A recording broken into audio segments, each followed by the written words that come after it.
Deus. Ali os diáconos, eles estão com os papéis. No final, não precisa ser agora, porque já estamos com a nossa hora um pouquinho avançada. No final, você vai ter ali esse papelzinho, tá bom? Não, esse não. Esse daqui. 6 dias de oração pelos 6 últimos meses. Você que vai fazer a campanha, você leva, tá bom? Coloca aqui os seus pedidos de oração e durante esses 6 dias, como a pastora Tássia falou, nós vamos estar aqui clamando a Deus em nome de Jesus. Amém, queridos? Cadê a Jaque? As crianças? Perdão. A cantina vai ter, nesse próximo domingo, é o que vai? A dos alianças, isso, do curso aliança, isso. Vai ser um pão com pernil no próximo domingo, vai ter a ceia do Senhor, nós vamos estar glorificando a Jesus nesse tempo da ceia, e após nós teremos a cantina do Ministério Aliançados. Então vai ser um pão com pernil, e vai ser uma bênção em nome de Jesus. Amém? Eu ministro muita vontade de comer pão com pernil sobre a nossa vida, que não vai ficar nenhum para contar história, em nome de Jesus. Pode apagar a luz aí, querido, por favor? Isso. Porque nós vamos tentar passar uns slides aqui. Irmãos, Deus tem colocado no meu coração. Quinta-feira passada nós falamos, quem estava aqui, sobre ser bondoso. E ao mesmo tempo, uma pessoa que é bondosa, ele externa benignidade. Então, Deus trabalha primeiro na nossa natureza, é o desejo de Deus, é uma transformação de dentro para fora. E essa atitude de Deus, essa ação de Deus vai gerar frutos de benignidade. Então, nós vimos que a característica do nosso tempo é de homens cruéis, é de uma sociedade que não se importa. E, por muito tempo, irmãos, nós aprendemos que doutrina, ela tem mais a ver com aquilo que a gente não deve fazer. Por muito tempo, nós ouvimos que o ensino da palavra tem mais a ver com o negar, com o deixar, com o abandonar, com não toque, não prove, é proibido, não faça isso, não faça aquilo outro. Não está errado, porque, irmãos, de fato, viver o Evangelho é abrir mão de muitas coisas, amém, irmãos? Vai estar escuro por conta do slide, mas você não pode cochilar. Olha para quem está do seu lado, diga assim: se você cochilar, eu te cutuco. Diga: eu não vou deixar você dormir. Se você ver seu irmão assim meio indo, você traz ele de volta em nome de Jesus. Então, queridos, veja bem, preste atenção. Nós entendemos que por muito tempo seria assim. A nossa vida com Deus seria: eu não vou fazer isso, não vou fazer aquilo outro. E nós nos cercamos com esse lado da vida cristã que não está errado. A Bíblia diz que nós devemos nos despir do velho homem. Então, abandonar práticas erradas. Só que por muito nós focamos, eu digo nós, igreja, nós professores, pregadores, focamos apenas no não faça, está errado, não faz isso, não vai, e muitas vezes deixamos de lado o que seria a nossa nova roupagem. Deixamos de focar aquilo que deveríamos fazer. Se eu abandono o roubo, se eu abandono a mentira, e o que vem então como oferta para a minha vida? A verdade. Não é só abandonar a mentira, eu preciso agora começar a falar a verdade. Não é só deixar de praticar o que é errado, é começar a fazer o que é certo. Não é só deixar de ser perverso, cruel, maquinar o mal, planejar o mal, é ser bondoso, é ser benigno. Tem uma passagem em Isaías capítulo 1, versículo 16. Eu sei que não vai dar para você ler comigo agora, se a Jaque conseguir fazer essas duas coisas ao mesmo tempo. Não está no slide, Jaque. Se você puder colocar a parte, Isaías capítulo 1, 16, 17, diz assim, olha. Acho que vai sair aí no telão, já que vai conseguir colocar para a gente. Isaías capítulo 1, verso 16 e 17. Diz assim: lavem-se e purifiquem-se tirem da minha presença a maldade dos seus atos, parem de fazer o mal. Veja, é uma atitude de evitar, de abandonar e de renunciar o que é ruim. Então, ser cristão é isso? Sim, é também. É um lado da moeda. Eu não vou fazer mais o mal, eu vou parar de fazer o mal, de praticar coisas erradas, de pecar nesse tipo de área, mas existe um outro lado, que é o verso 17. Aprendam a fazer o bem. Então, não é apenas abandonar, eu preciso agora aprender. Veja, não é algo que eu nasci naturalmente fazendo. Não, irmãos, a Bíblia diz que a estultícia está ligada ao coração da criança, mas a vara a afugentará. Quando você e eu nascemos, nós já nascemos sem ninguém ensinar, já nascemos sabendo fazer o que é errado. É incrível, é terrível, para falar a verdade. Ninguém ensinou, mas a nossa natureza já nos inclina a naturalmente fazer o que é errado. Só que nós, como cristãos, primeiro abandonamos o que é errado e após isso começamos a aprender a fazer o que é certo. Aprendam a fazer o bem, busquem a justiça, repreendam o opressor e daí por diante. Então, o que eu quero focar, irmãos, nessa quinta-feira, mais uma vez, sobre aprender a fazer o que é bom.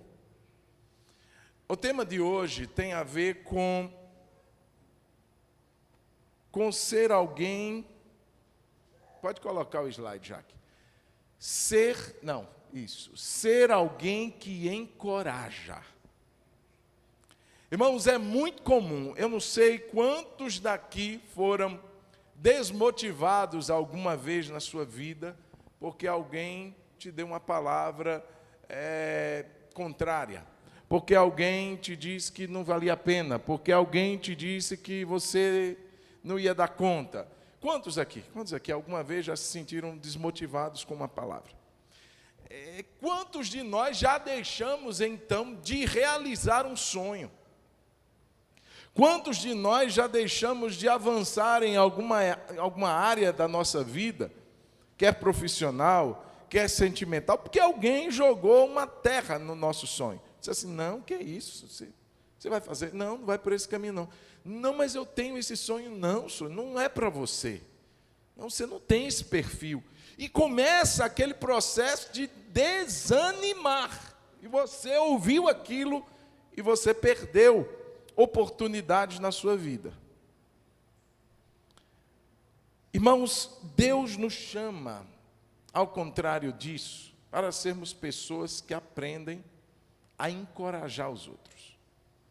Pessoas que aprendem a animar. Olha, a definição, talvez não dê para você ler, mas alguém que encoraja é alguém que dá, de fato, coragem ao outro. O outro está lá desanimado, está meio ali pegando no tranco, aquela luta para romper, e você vai lá e com uma atitude sua, você fornece coragem para aquela pessoa. Aquela pessoa depois, ela dá uma sacudida e ela diz assim, de fato, é isso mesmo, é isso que você acabou de dizer, eu vou adiante. Então é alguém que anima, é alguém que estimula, é alguém que renova as forças de outro.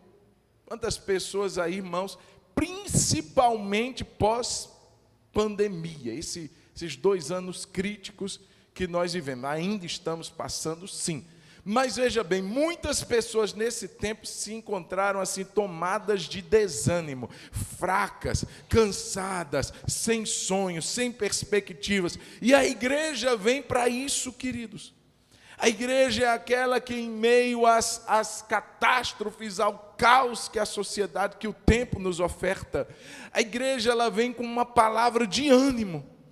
A igreja vem com a palavra, sim, de consolo, de esperança, mas também de ânimo, de fortalecimento. É alguém, então, que dá um apoio moral. Seja você alguém que encoraja. Diga amém. Olhe para quem está do seu lado e diga assim: seja você também, meu irmão, uma pessoa que encoraja. Próximo Jaque, por favor. Então, queridos, quais são os efeitos? Eu vou ler alguns textos para você fortalecer o seu entendimento e perceber que essa é uma atitude que Deus espera de nós, o seu povo.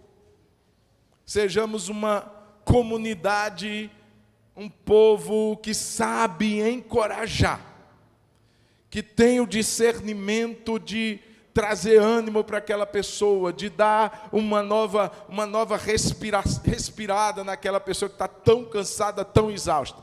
Então, alguns efeitos positivos do encorajamento. Provérbios 12, 25. Tem como alargar, Jaque? Deixar ele mais larguinho assim, para o pessoal poder ver. Provérbios 12, 25 diz assim: a ansiedade no coração.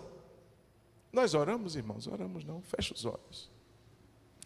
Senhor Jesus, eu quero te agradecer. É tão bom estar aqui, na tua presença, na tua casa, e esse tempo, Senhor, de exposição à tua palavra, traga-nos luz, traga-nos entendimento sobre o tipo de pessoa que o Senhor espera que sejamos. Que tipo de cristão é esse que o mundo aguarda ver? E esse momento, Senhor, que sejamos despertados a sermos essas pessoas que encorajam, que trazem ânimo ao mundo tão cansado, sobrecarregado, fornecer alívio e fornecer disposição, é o que nós pedimos que sejamos em Cristo, teu Filho, oramos e te agradecemos. Amém. Provérbios 12, 25, leia comigo: a ansiedade do coração ou no coração pode abater alguém. Você já teve ansioso? Eu não vou nem perguntar. É lógico que um dia você já teve ansiedade na sua vida. Foi fazer uma prova, foi tentar um concurso, foi tirar carteira, foi qualquer coisa. A ansiedade vem. E a ansiedade, ela tem uma característica, ela também abate o coração de alguém que se deixa alimentar por ela. É uma sobrecarga que vem e deixa a pessoa realmente exausta, cansada. Mas a Bíblia diz que a boa palavra traz alegria. Enquanto a ansiedade traz um certo cansaço, e com esse cansaço um certo desânimo, uma certa tristeza, porque muitas vezes o ansioso, ele quer resolver as coisas naquele tempo que é antecipado, não dá para ele resolver. Por não conseguir resolver, ele se sente cansado, ele se sente triste, ele se sente abatido, porque de fato ele não pode acrescentar um côvado ao curso da sua vida, ele não pode tornar um fio de cabelo branco ou preto. Então ele se sente triste, ele se sente abatido. Mas a Bíblia diz que uma boa palavra traz alegria ao coração de quem está ansioso. Provérbios 15, 23, mais um efeito positivo. Que alegria é ter a resposta adequada. Como é boa a palavra dita na hora certa. Veja, irmãos, aqui não apenas o que dizer, mas quando dizer, o momento certo de dizer, o momento certo de encorajar. Está percebendo alguém desanimado na sua casa? Está percebendo seu filho, sua filha desanimada? Está percebendo seu esposo? Eu lembro que uma das nossas primeiras saídas para o projeto Gratidão, nós fomos para uma igreja e nós não encontramos o pastor, porque ele tinha acabado de ser chamado no trabalho dele. Quem estava era a esposa, era a pastora, e no final nós fomos conversar com ela, explicamos por que estávamos lá, e quando nós explicamos e começamos a dar uma palavra de ânimo para ela, ela começou a chorar, e ela chorava muito, e ela dizia assim: eu não estou nem tanto chorando pela oferta, embora ela vai ser muito bem-vinda, mas eu estou chorando porque ontem meu marido conversava comigo, era já de madrugada, e ele dizia que queria deixar a obra, ele dizia que já não aguentava mais a obra. Nós estamos aqui há 12 ou 13 anos, e ele nunca falou em desanimar, mas ontem à noite deitados na cama, ele diz: eu vou passar isso para alguém, eu não vou mais ficar aqui, eu estou desanimado. E ela disse: meu bem, Deus vai nos dar uma resposta. Na terça-feira, isso foi na segunda, aliás, perdão, na terça para quarta. Na quarta-feira nós chegamos lá. E nós orávamos aqui na terça-feira anterior e dizíamos para Deus: Deus, nós queremos sair, mas não sair por sair, a gente quer ser resposta. E quando nós chegamos lá e trouxemos aquela palavra de ânimo para aquela mulher, foi tão gratificante ouvir aquela palavra que ela deu. Ela disse assim: nós estávamos ontem na cama e eu disse: meu amor, Deus vai nos dar uma resposta. E vocês estão vindo aqui hoje para nos dar essa palavra de ânimo. E ela disse assim: por favor, gravem um vídeo para o meu esposo. Ele precisa ouvir, ele precisa saber que Deus mandou pessoas aqui hoje para nos dar uma resposta, para nos dar um ânimo. Meu irmão, quão boa é a palavra dita no tempo certo, no tempo de Deus. E você e eu somos um instrumento de Deus para que isso aconteça. A hora certa, Deus vai tocar no seu coração. De repente você sente um ânimo para conversar com alguém. De repente você sente uma inclinação para ligar para alguém. De repente você sente uma inclinação para mandar uma mensagem, para fazer uma visita e levar uma palavra, e levar uma oração que vai dar uma levantada naquela pessoa. Quão boa é a palavra dita na hora certa. Provérbios 16, 24, ainda sobre o efeito positivo do encorajamento, diz: palavras agradáveis são como favo de mel, por causa de duas propriedades: é doce e é remédio. O mel tem essas duas características. O mel, ele é doce, e nós muitas vezes o saboreamos e é muito bom, mas também ele tem uma característica de trazer cura, é anti-inflamatório, tem uma série de características que o mel contribui para a nossa saúde, cicatrizante. Se você for olhar, é tanta coisa que o mel pode promover em termos de saúde, e ele diz exatamente isso, que existem palavras que são como o favo do mel, elas dão prazer a quem ouve, elas trazem alegria, porque é doce, mas também elas trazem cura, elas promovem saúde. Veja, irmãos, uma palavra direcionada por Deus, uma palavra dada pelo Senhor, no momento certo, na hora certa, traz cura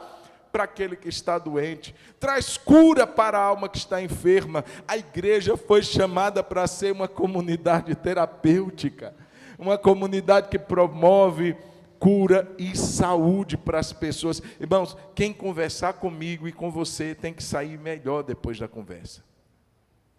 Não pode sair doente. Se está saindo doente é porque tem alguma coisa errada no cristão. Porque o cristão, ele tem uma palavra, irmãos, que é uma palavra de esperança. Ainda que em primeiro momento, talvez aquela palavra ela confronte, mas em si é uma palavra de boas novas. O evangelho que a igreja carrega por si só já diz, é boas novas da parte de Deus. E quem não se alegra com uma boa notícia? Quem não se alegra com uma palavra de esperança? E está dizendo que a nossa palavra tem que ser remédio. Amém, queridos? Além disso, Provérbios 27, 9, diz: como o óleo e o perfume alegram o coração, assim um amigo encontra doçura no conselho cordial. O que as pessoas têm encontrado nas nossas palavras, irmãos? O que as pessoas têm encontrado nas nossas conversas? Nós temos mais influenciado para o bem, porque influência sempre vai ter? Ou temos mais influenciado quando alguém sai, depois de uma conversa, ela sai mais próxima de Deus? Ou quem sabe ela sai mais descrente? Ela sai mais sem esperança? Não, irmãos. Palavra do justo, a palavra de um homem, de uma mulher de Deus, é como óleo, é como perfume, alegra o coração. e traz doçura, porque é um conselho cordial. Próximo slide. Então, aqueles efeitos positivos. E como eu posso encorajar, pastor? Como que eu posso, de fato, ser alguém que traz uma palavra sábia na hora certa e pode curar alguém e pode fortalecer alguém? Bom, algumas coisas eu coloquei aqui. Encoraje simplesmente estando disponível. A sua presença, a sua pessoa, simplesmente dizendo para alguém, estamos juntos, simplesmente se mostrando disponível, já é algo que encoraja. Muitas vezes, irmãos, a gente vai num velório, e é fato que naquele momento não tem palavra que possa levantar o enlutado. E é até importante que ele chore naquele momento. Essa coisa de dizer assim, ô fulano, chora não, sou. Não, tem que chorar. Faz parte do luto. Faz parte da história, do drama, da morte. Tem que chorar mesmo. Então, irmãos, são poucas as nossas palavras no momento de dor. Quando aqueles amigos de Jó chegaram ali, que o primeiro momento que eles encontraram com Jó, a palavra diz que foi mais de silêncio, depois que eles começaram a falar.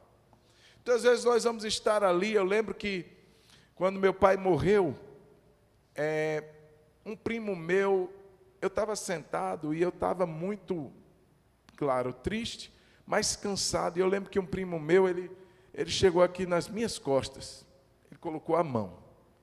Bom, só foi isso, para que eu me sentisse assim, confortado. Ele não falou nada, ele só pôs a mão no meu ombro. Então, às vezes, a nossa presença em momentos críticos, em momentos difíceis, em momentos de luto, em momentos de dor, será suficiente. Olha o que diz Provérbios, está pequenininho, né? Quero ver se você consegue, vamos lá. Você consegue ler, sim ou não? Provérbios 18, 24, quem tem muitos amigos pode cair em desgraça. Irmãos, eu gosto da tradução da NTLH, eu não estou com ela aqui, mas é como se alguém pusesse a confiança, porque tem muitos amigos, mas que na hora do aperto nenhum aparece. Por isso que é essa expressão, que pode cair em desgraça, porque ele pode se confiar. Eu tenho muitos. Tem aí? Olha o tamanho da sua pedra na coroa. Vamos ler? Algumas amizades não duram nada. Por isso que pode cair em desgraça, a nossa tradução lá da NAA. Porque muitos que dizem assim, estamos juntos. Na hora do aperto não está tão junto. Mas aí vem a continuação do versículo. Mas um verdadeiro amigo é mais chegado que um irmão. Veja, a palavra chegado fala de proximidade. Não tem como eu transmitir, irmãos, encorajamento. Não tem como eu, de fato, mostrar para o outro que ele não está só, se ele realmente está só, e eu estou longe. É lógico que há circunstâncias que nos impedem de estar tão próximos. Época de pandemia, irmãos, nós vivemos um momento caótico, principalmente no que diz respeito a perdas, porque a pessoa perdia alguém e não podia nem sequer velar aquela pessoa. Quantos aqui perderam pessoas que não puderam ter um velório? Depois que começaram a liberar, era contado, regrado, só pode aqui 5 pessoas. E muitas vezes deixamos de ter alguém do nosso lado para dizer assim, estou perto, não tenho nada para te falar, mas estou aqui, estou do seu lado. Isso encoraja, irmãos. Você perceber que naquele momento, você pode estar com uma pessoa ali que não tenha uma solução mágica para a tristeza desaparecer, mas só de você olhar e ver que ela está ali com você já é suficientemente encorajador. Então, irmãos, igreja é aquela que está próxima também. Não adianta, irmão, olha, diz que um verdadeiro amigo é mais chegado, mais próximo do que às vezes um irmão de sangue. Tem um outro texto, Provérbios 17, pode voltar para o slide, Jaque, obrigado, que diz assim: um amigo ama em todo o tempo, mas na angústia nasce o irmão. Pode voltar. Isso. O amigo ama sempre e na desgraça ele se torna um irmão. Irmãos, poucos querem estar próximo de alguém na desgraça. No luto, no desemprego, na enfermidade. Deixa eu dizer uma coisa, querido. Tem pessoas que têm trauma de estar num cemitério, num velório, num hospital, visitando alguém em estado terminal. E eu quero dizer uma coisa, irmãos, ninguém gosta disso. Não é um lugar bonito de se estar. Não é um lugar prazeroso de se estar. Mas eu quero dizer que nós precisamos estar, ainda que não gostemos. É muito fácil, irmãos, eu dizer assim, mas eu não gosto de ir no hospital, Jailton. Tudo bem, mas quem está lá precisa de alguém que se aproxime, perceber que não está só. Irmão, não é questão do meu gosto. Por gostar, nós não iríamos num lugar de dor, de tristeza. Mas é pelo outro que a gente vai. Não é porque a gente pensa em nós. Eu não estou pensando em mim ao ir no velório. Eu estou pensando no outro que está sofrendo. E é exatamente isso que diz o amigo: ama em todo tempo. Estamos juntos aqui, ó, tá, vamos lá, tá. Mas na desgraça, na angústia, nasce um irmão. Na angústia você vê aquela pessoa que talvez nem era tanto chegado, nem tanto próximo a você, mas na desgraça, quem chega lá? Ele. Quando ninguém chegou, aquele que a gente nem imaginava que iria, ele foi. Puxa vida, como é um bálsamo, como é um renovo, dizer assim, meu Deus, você veio. Simplesmente estando disponível. Simplesmente falou nada, disse nada, mas Eclesiastes 4, você conhece, melhor é serem dois do que um, porque tem melhor paga do seu trabalho, porque se caírem, um levanta o companheiro, mas ai, e ai é uma expressão de juízo. A pior coisa é estar sozinho, porque se cair, não haverá ninguém para levantá-lo. Ai do que estiver só. Porque a simples presença de uma pessoa leal, de uma pessoa amiga, ela é suficiente para encorajar quem está desanimado. Às vezes a gente pensa assim, como é que eu vou visitar fulano? Como é que eu vou visitar fulana? Está passando, o que é que eu vou dizer? Irmão, você não precisa dizer nada. Você não precisa chegar com a solução, com um mapa. Não, você só precisa estar lá. Quem está entendendo diz um amém. Só precisa estar junto, presente, perto, próximo. Aquilo por si só já pode ser uma fonte de encorajamento. Gálatas 6:2, levem as cargas uns dos outros e assim estarão cumprindo a lei de Cristo. A outra razão, ou outra maneira, melhor dizendo, de encorajar, é de fato com palavras. Diga assim, pode colocar no slide, Jaque. Encoraje, primeiro nós vimos que a simples presença, ela pode encorajar. Então dá uma olhada para quem está do seu lado e diga assim, estou aqui, viu? Estou aqui. Amém? Agora, uma outra maneira é por meio de palavras. Encoraje os desanimados com palavras de amor e com palavras de apreço. Aí você vai também falar. Olha só, a palavra que ele disse para Jó. Jó 4:4. As suas palavras, ele faz falando para Jó.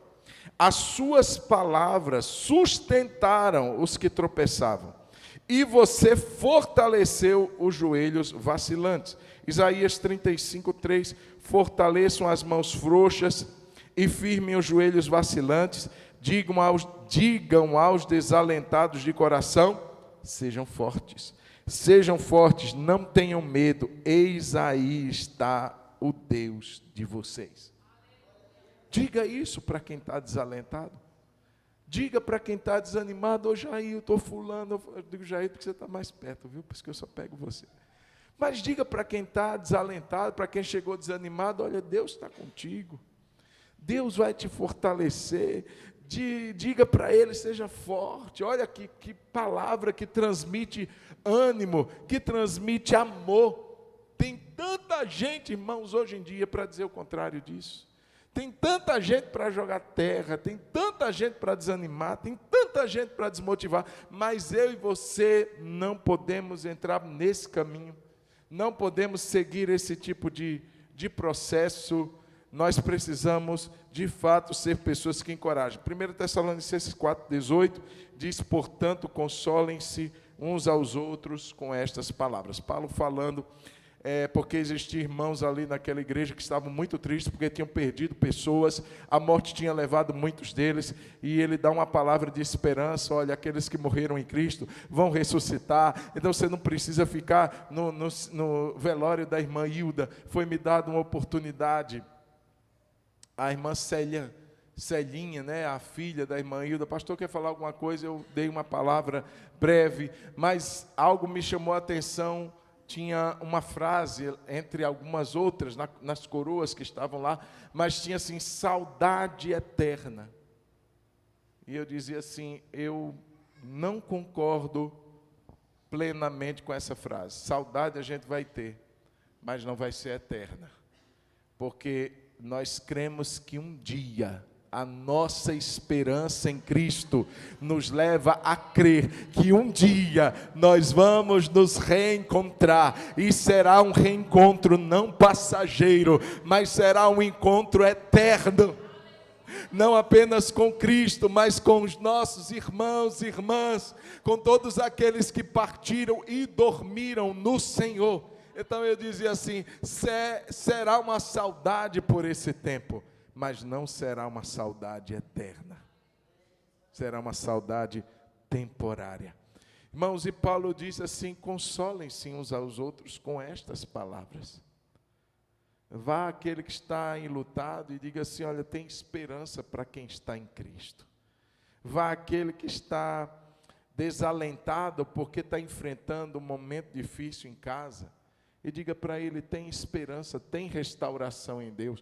Vá aquele que está desempregado e diga assim, olha, além de não estar sozinho, porque se você precisar, nem que eu vá dividir o meu pacote de arroz com você, eu quero dizer que eu estarei orando para que Deus te abra uma porta. Você não vai ficar desamparado, você não vai ficar mendigando pão, porque é uma promessa de Deus que Deus não vai deixar isso acontecer. Mas eu quero dizer que além disso, se for necessário, dividir aquele pacotinho de feijão de 1 quilo com você, meio quilo para mim, meio quilo para você, vamos fazer isso, mas você não vai passar fome. Amém, irmãos? Encorajar, ser alguém que anima. Encoraje perdoando. Veja, eu posso encorajar estando próximo. Diga comigo, eu posso encorajar estando próximo. Diga simplesmente estando próximo. Eu posso encorajar comunicando uma palavra de amor e de apreço. E eu posso encorajar também perdoando e animando quem errou. Irmão, presta atenção. Por muito tempo a igreja assumiu uma postura muito rígida e muito sem misericórdia em quem errava. Então errou? Está excluído. Não existia, não estou dizendo e generalizando, irmãos, mas em muitos casos, talvez você presenciou isso, talvez você foi parte desse processo, em que a disciplina ela vinha apenas por vir, mas não existia um acompanhamento, uma restauração. Nós falamos sobre disciplina há um tempo atrás, está no canal, se você não veio no dia. Mas, irmãos, a disciplina ela vem com um propósito de levantar, de corrigir, de restabelecer quem errou. Em casos específicos, em últimas instâncias, quando não há arrependimento, aí sim. É um processo doloroso, é um processo cirúrgico, é um processo de exclusão, mas esse é o último estágio de uma disciplina. Nos outros, irmãos, o que vai valer é exatamente esse entendimento. O irmão está precisando voltar ao caminho certo. E não vai ser sozinho que ele vai passar pela disciplina, mas estará sendo acompanhado durante o tempo que ele estiver sendo disciplinado. Oração, proximidade. E aí vem Paulo, vocês lembram que Paulo, na primeira carta dele, ele fala de um irmão que dormiu com a mulher do pai? Quem já leu isso? Pastor, pode falar isso? Não fui eu que falei, foi Paulo. Paulo escreveu, 1 Coríntios capítulo 5, que tinha um irmão na igreja que estava dormindo com a mulher do pai dele. Não era a mãe, era a madrasta. E Paulo disse assim, vocês estão tudo doido em permitir que esse irmão permaneça sem ser punido. Precisa disciplinar, se não se arrepender, que o corpo dele seja entregue a Satanás, para que o espírito seja salvo. Só que, irmãos, houve a disciplina. Ao que tudo mostra, aquele irmão de 1 Coríntios 5 foi disciplinado. O tempo passou e houve um arrependimento, uma tristeza tamanha naquele que pecou. Só que a igreja continuou dizendo assim, você está em disciplina. E olha o que Paulo vem dizer na sua segunda carta, capítulo 2, versículo 7. De modo que agora, pelo contrário, vocês devem perdoar e consolar, para que esse indivíduo não seja consumido por excessiva tristeza. Por isso peço que vocês confirmem o amor de vocês para com ele. Olha o que Paulo diz. Sabe, esse irmão, vocês precisam ir até ele, porque ele vai ser consumido de excessiva tristeza, porque a tristeza, ele já tem passado e serviu para ele de arrependimento. A tristeza, segundo Deus, produz arrependimento, mas ele está agora numa excessiva tristeza. Então, perdoem esse irmão, consolem esse irmão, diga para ele, irmão, você pisou no tomate mesmo, mas aqui, nós vamos levantar, nós vamos voltar a caminhar, que é isso, irmão, vamos orar junto. Aqui, como é que está? Vamos buscar Deus. Não, vamos voltar para a igreja. Você não vai ficar afastado, não. Irmãos, isso é parte do consolo que a igreja promove a quem erra. Chegar junto, consolar, confortar e confirmar o amor que a igreja tem até para com os que erraram.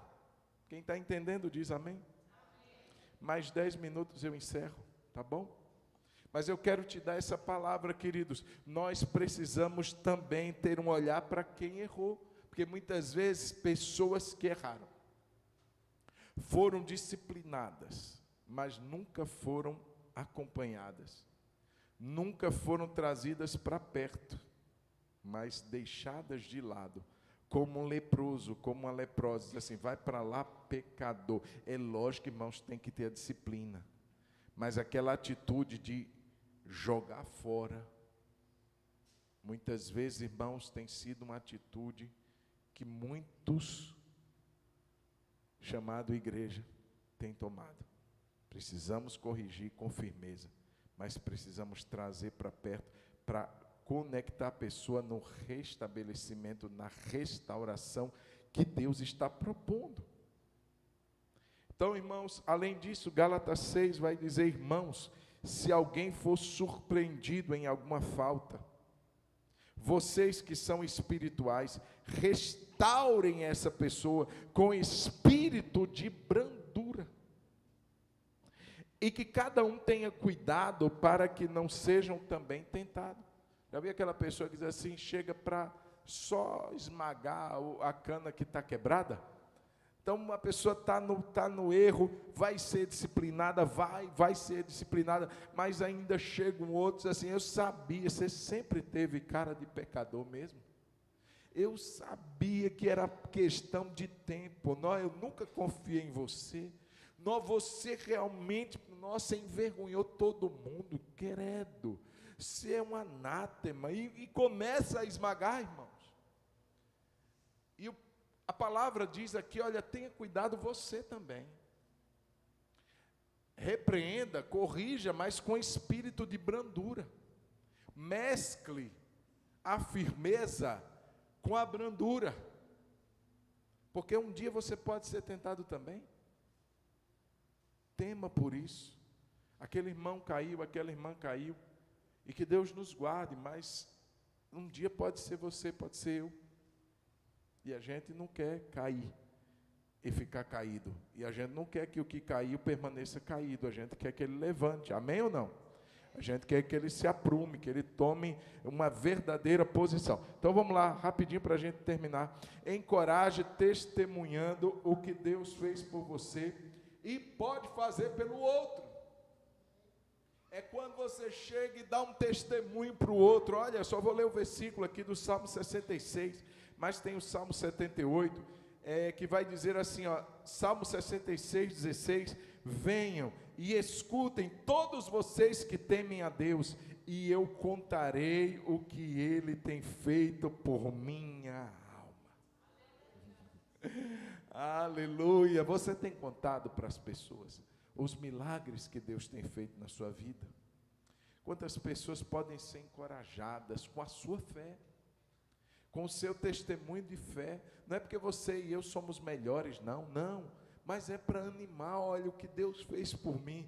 Ei, Deus não tem filhos preferidos. Ele pode fazer também na sua vida. Esse milagre pode acontecer e mais, pode acontecer numa proporção ainda maior na sua história. Por isso que a palavra de Deus existe, irmãos. Por isso que os evangelhos estão aí narrando tudo o que Jesus fez. É para que você e eu leiamos e nos sintamos encorajados, e nos sintamos tomados de fé, e nos sintamos cheios de esperança, para dizer, assim como Deus fez com essa mulher que estava doente, pode fazer comigo. Assim como Deus fez com essa situação dos pescadores que trabalharam a noite toda e não pescaram nada, mas numa palavra tudo mudou na vida deles. Deus pode fazer isso comigo. É para nos despertar fé, é para nos despertar ânimo. 1 Pedro capítulo 3, versículo 15, pelo contrário, santifiquem a Cristo como Senhor no seu coração, estando sempre preparados para responder a todo aquele que pedir a razão da esperança que vocês têm. Tem alguém que vai dizer assim, você tem alguma coisa diferente. Porque Pedro diz que é possível que haja pessoas que peçam a razão da esperança, porque elas estão vendo em nós algo diferente. Eles estão vendo um brilho nos olhos. Eles estão vendo uma força que não é uma força comum, é uma força de esperança. É a razão da esperança que há em nós. É Cristo na nossa vida. Ele é a razão da nossa esperança. E tem gente que vai chegar e vai dizer, me dá a razão da sua esperança. E o texto está nos dizendo, esteja sempre pronto para isso. Para você poder compartilhar isso com quem te pedir. Me dá razão dessa esperança, compartilha, anima, encoraja, consola, fortalece o que Deus tem feito por você. Encoraje, ou na verdade, encorajamento é uma via de mão dupla.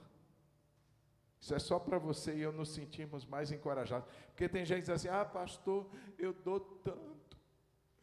Pastor, todo mundo chega e pede um conselho, e eu dou tanto para as pessoas e pouco recebo. E presta atenção,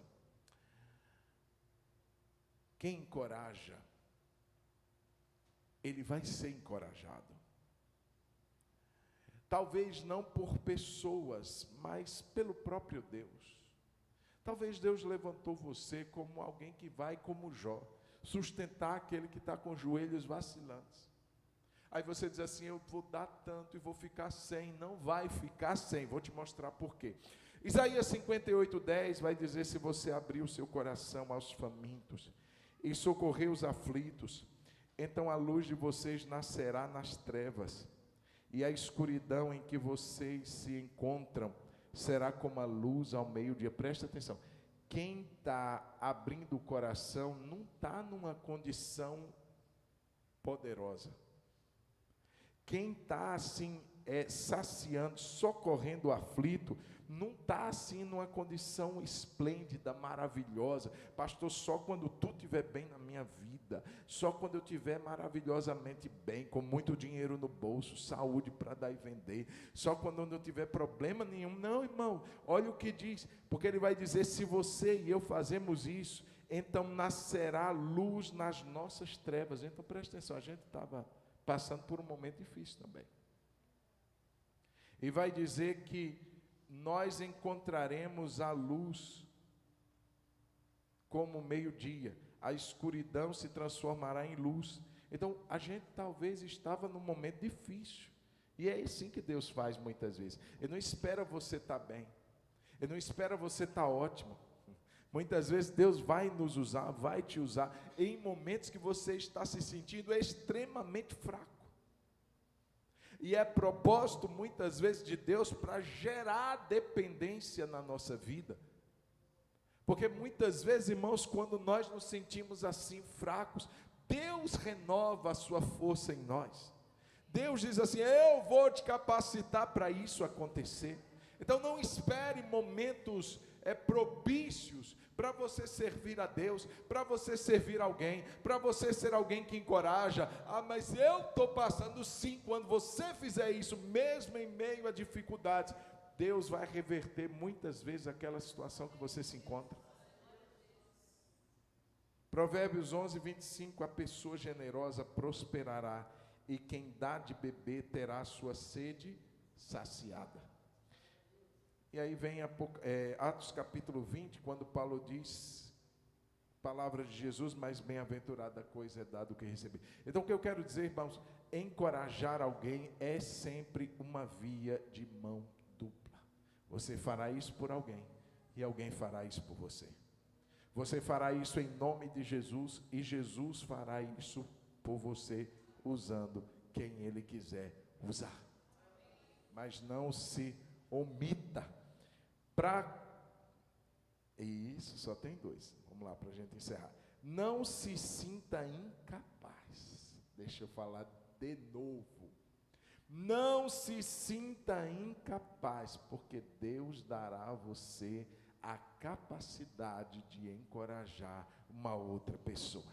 Porque muitas vezes a gente fica assim: eu não tenho nada para dar. O que eu tenho para dar para aquela pessoa? Meu irmão, a Bíblia diz que você carrega tesouro, mas a Bíblia diz que o recipiente em que esse tesouro é carregado são vasos de barro, para que a excelência do poder não seja nossa, mas de Cristo Jesus. Então veja bem, irmãos, Deus nos dará capacidade para isso. Isaías 50, verso 4 diz assim: o Senhor Deus me deu uma língua erudita, para que eu saiba dizer boa palavra ao cansado. Quem deu, irmão? Não foi faculdade, não foi um curso específico da internet, não foi, não. O Senhor Deus me deu uma língua erudita, para que eu saiba dizer boa palavra ao cansado. Ele me desperta todas as manhãs, desperta o meu ouvido, para que eu ouça como aqueles que aprendem. Veja, irmãos, quando a gente vai a Deus, sabe aquele momento devocional?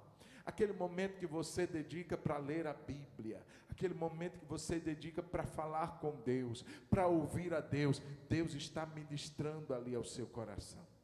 para que no momento certo, a capacidade que vem dele seja usada para você abençoar a vida de alguém. Muitas vezes você diz assim: eu não lembro nada do que eu li, mas a Bíblia diz que o Espírito Santo vai te fazer lembrar de tudo que Jesus falou. Na hora certa, Jesus diz assim: olha, não se preocupe se vocês forem levados à presença de autoridades, de reis, de governadores, e não se preocupem com o que vocês vão dizer, porque naquela mesma hora, o Espírito de Deus dará a vocês entendimento e boca para falar o que precisa ser falado.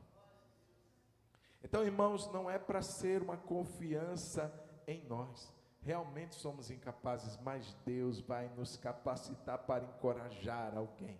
1 Pedro 4,11, se alguém fale segundo as palavras de Deus. Se alguém administra ou serve, que faça isso segundo o poder que Deus dá, para que em tudo Deus seja glorificado por Jesus Cristo, a quem pertence glória e poder para todos sempre. Amém. É Deus quem nos capacita. E para finalizar, eu quero convidá-la a ficar de pé.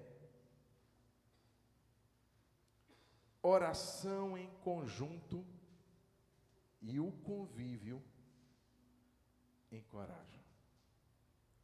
Leia comigo essa verdade. Oração em conjunto e o convívio. Deixa eu dizer uma coisa. Essa ideia, pastor, eu estou tão desanimado, por isso que eu não fui no culto. É justamente o contrário. É o oposto. Não espere ser encorajado sozinho, assistindo o culto pelo YouTube. É uma bênção, é uma ferramenta, mas se você não está incapacitado fisicamente, mesmo desanimado, desanimada, o melhor lugar para se estar é junto com os santos, com os irmãos, com as irmãs. Não permita, irmãos, que Satanás coloque essas mentiras. Olha, para que você vai para a igreja? Olha como é que você está, olha a tua cara. Vai olhar no espelho como é que você está, com a cara de jurubeba. Está amargo. Você está ruim, fica em casa. É o contrário, varão. É o contrário, minha irmã. Porque o convívio nos encoraja. Quando a gente chega aqui desanimado, aí olha para o irmão, olha para a irmã. Um abraço que ele dá. Uma oração que a gente recebe. Eu não sei, irmãos, explicar matematicamente nem cientificamente como que isso se dá. Mas eu quero dizer que isso é uma poderosa verdade. Ó quão bom e quão suave é que os irmãos vivam em união. Romanos 1,11 vai dizer que Paulo, eu desejo muito vê-los, a fim de repartir com vocês algum dom espiritual, para que vocês sejam fortalecidos. Isto é, para que nos consolemos uns aos outros por meio da fé mútua, a de vocês e a minha. Mas preste atenção, Paulo não tinha a fé dele? Tinha. Paulo não podia se fortalecer na fé dele? Podia, mas ele entendeu que a sinergia entre a fé dele e a fé dos outros, ou seja, uma fé mútua, iria surtir muito mais efeito do que só a dele. Por isso que ele diz assim: eu quero muito ir vê-los, para que esse consolo que parte da minha fé e da fé de vocês se torne algo poderoso, traga consolo, traga fortalecimento para as nossas vidas. Não tenha fé só em você mesmo, só dentro de você. Esteja aqui unindo ela com a do seu irmão, com a de sua irmã, orando. Por isso que eu digo, irmão, tem melhor do que a gente estar na casa de Deus com os nossos irmãos. Feche os seus olhos nesse instante. Pastora Tássia, conduziu a gente num momento de oração em conjunto. Mas eu queria não apenas uma oração agora. Eu queria que a gente vai orar agora nesse instante, mas o outro passo que vai durar 1 minuto, é você dar um abraço em alguém hoje aqui. Só um abraço. Não vale ser na futura esposa, viu, Will? Agora pode, mas daqui a pouco não. Isso, vai lá, vai dar um abraço em alguém. Ei, você que está aí, se sinta abraçado. Ia ser tão bom que você estivesse aqui, que a gente ia te dar um abraço. Vem estar conosco. Vai ser uma alegria, vai ser um prazer. Isso, dá um abraço aí.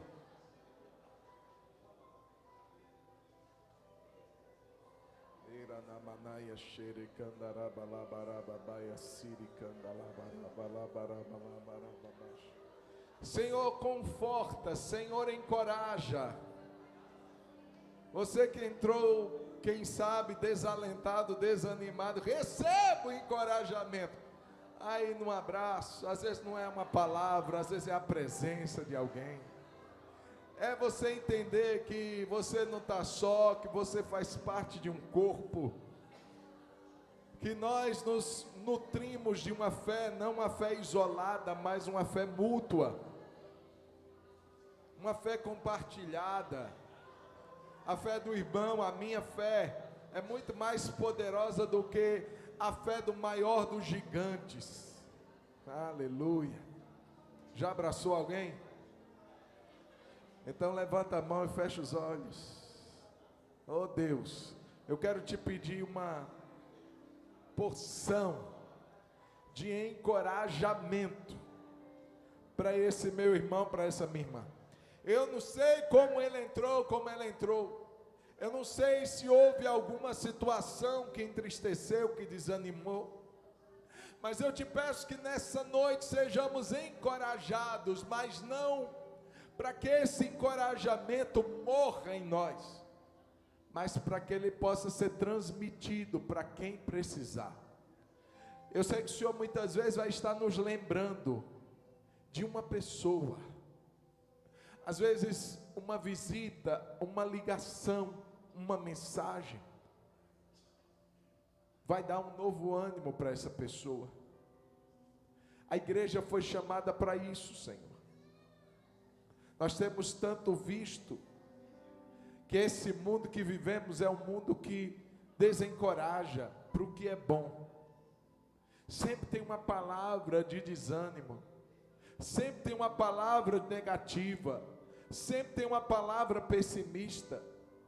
Mas nós queremos, em nome de Jesus, sermos pessoas que levantam quem está caído, pessoas que consolam os entristecidos, pessoas que dão coragem a quem está com medo, não porque sejamos capazes por nós mesmos, mas porque a nossa suficiência e capacidade vem de Deus. Meu Pai, em nome de Jesus, dá-nos uma palavra boa, uma palavra remédio. Coloca nos nossos lábios, Senhor, essa palavra como mel, que é doce, mas que cura também, que alimenta e que sara.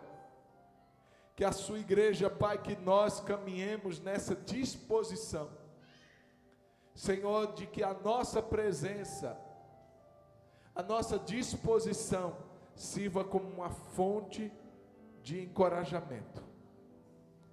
Nesse tempo tão difícil, nesse tempo de tanta insegurança e ansiedade, que sejamos resposta para esse tempo e para esse mundo que nós vivemos.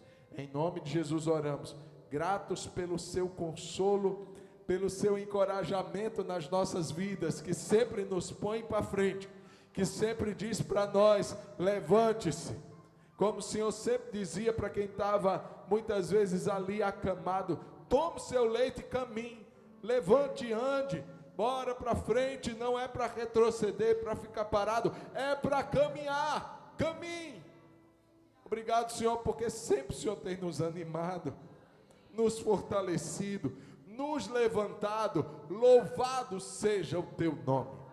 Obrigado, Senhor. Que sejamos renovados mais uma noite. É o que eu te peço e te agradeço, no nome de Jesus. Obrigado por cada vida que veio. Obrigado por cada irmão que participou através da transmissão.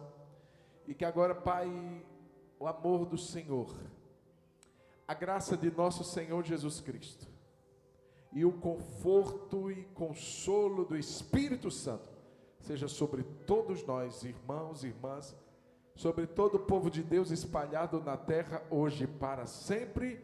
Amém. Amém.